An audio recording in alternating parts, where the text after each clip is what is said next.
A large fire destroying parts of a West Michigan church this morning. Suspected of killing a high school student facing charges tonight. Also, how West Michigan schools are responding to a new directive concerning bathrooms and gender identity. From the station with the most local news, Fox 17 News at 6 starts right now. Well, it is what everybody's talking about tonight. Garth Brooks in town for the next few days, and the setup for tomorrow's third Riverbank run already underway. Downtown Grand Rapids, a really busy place tonight.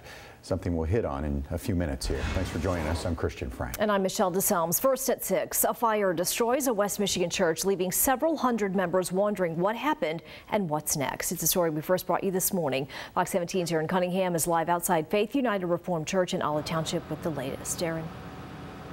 Yes, behind me on my left is the portion of the building that wasn't burned. It looks fine from the outside. It houses the fellowship hall and the gym, but over here you can see the sanctuary was destroyed. Investigators are still here going through the building, a portion of the building that remains, working to find out what caused the fire. They've been all over the place here. Firefighters got the call around 8:30 this morning. Witnesses say at first they thought the smoke was from a brush fire until they realized it was coming from the steeple. Now, because we're in a rural area here, the fire chief says there aren't very many hydrants, so other departments were called in with tankers from as far as the Muskegon area. More than a dozen departments responded. I'm told the portion of the building that didn't burn does have smoke damage. Church members watched as crews fought the fire, but the pastor says not to worry because material things can be replaced. You know, people have been married here, people have been baptized here, people have had funerals here. Those connections are all there and they're very important. So we don't want to minimize that, but at the same time the church is a people, and certainly we're thankful for the ways we're going to be able to rally around each other together. I know the people in this church, and it's a bump in the road. God has been so faithful to this congregation and will continue to be. I know that beyond a doubt. Now, the church pastor told me that he and board members will meet in about an hour to decide where they will worship this Sunday. He told me earlier that several dozen churches have reached out offering their facilities for worship. It's just a matter of picking where. We'll let you know that information as soon as we get it. Live in Olive Township, Darren Cunningham, Fox 17 News. A positive case of mumps at Calvin College. The Kent County Health Department says tests came back positive for a student there. They say about 16 students on campus haven't been vaccinated for the mumps virus, so the school is offering free vaccinations. Fox 17's Michael Dupre is working the story for us this evening. We'll have more in later editions of Fox 17 News.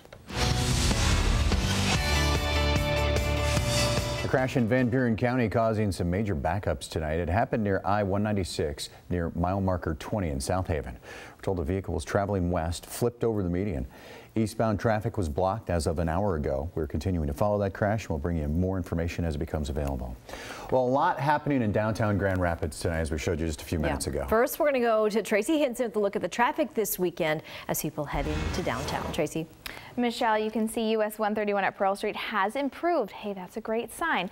It was stop and go earlier. It is starting to pick up a little bit. The main issue though tonight though is when you think about it, 13,000 people are going to be at Garth Brooks at 7. They're going to get out of the concert. Well, another group is going to try to get in at 10:30. This is where we can expect our greatest headache here with this. Here's the map right now. Doesn't look so great. We had an accident earlier that slowed things down. It is slow along US 131 in Comstock Park area. This is a typical slowdown though because of that lane closure at Leonard Street. Slow going there. 96 headed towards the lakeshore is also slow as you head into Ada. Very slow commute here along Interstate 196 northbound as you approach Grand Rapids. The Beltline and 28th Street both very slow at this time. Let's focus in though on downtown. These are our trouble spots. All of the main arteries here through downtown: Michigan Street, Monroe Avenue, Pearl Street, Fulton, Ionia, and Ottawa all stop and go at this time. Pack your patience and try to avoid the area. Take public transportation. We have a couple of cheat sheets for you on our website so you can check that out. Here are some closures though. This is due to the Riverbank run. Nothing to do with Garth Brooks here. Ottawa from Michigan to Lion Street. That's closed. So you're going to want to try to avoid these areas. Monroe Center, a popular spot for some dinner areas. Monroe Avenue all the way to Ottawa. That's closed. One more to tell you about. That's Lion from Monroe all the way to Ionia, closed as well. We'll keep you up to date on traffic for you. And one thing to note with all these closures is that you are going to want to avoid the parking in these areas because it's going to be very hard to get out because they are all down to single lanes. Some areas are being patrolled by police right now, so do keep a watch on that. Sounds good. Thanks for that, Tracy. Let's go now to Fox 17's Brody Carter live outside Van Daniel Arena. And Brody, people finally starting to get inside the building. That's good news. Yeah, definitely, Michelle. Derek, it's if you're coming downtown, it's really important to know that there's going to be some heavy congestion that you're going to be feeling tonight as well as tomorrow because of the Fifth Third Riverbank Run. City officials are actually encouraging people to pack some patience and plan ahead for tonight's festivities. Take a look at behind me. You can see this line. People are making their way into Van Andel right now, hoping to get a chance to party with Garth Brooks tonight. Roughly 13,000 people expected to attend each concert, one at 7 and another at 10:30. Again, if you're coming downtown, city officials are encouraging you to actually use public transportation, taxis, Ubers, even walk if you can. Anything that will help bring down that congestion.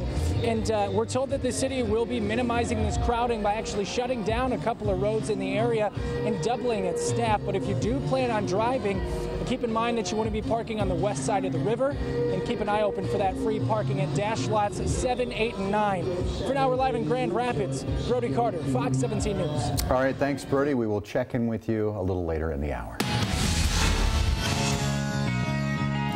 And as you can see from that live shot, right now, downtown Grand Rapids, it's dry, but not for long. Take a look at the radar. We've got showers coming in, and some of those showers are on the heavier side. Right now, the rain extends from around Big Rapids through northern portions of Kent County to just north of Holland, then back out over southern portions of Lake Michigan. We zoom in.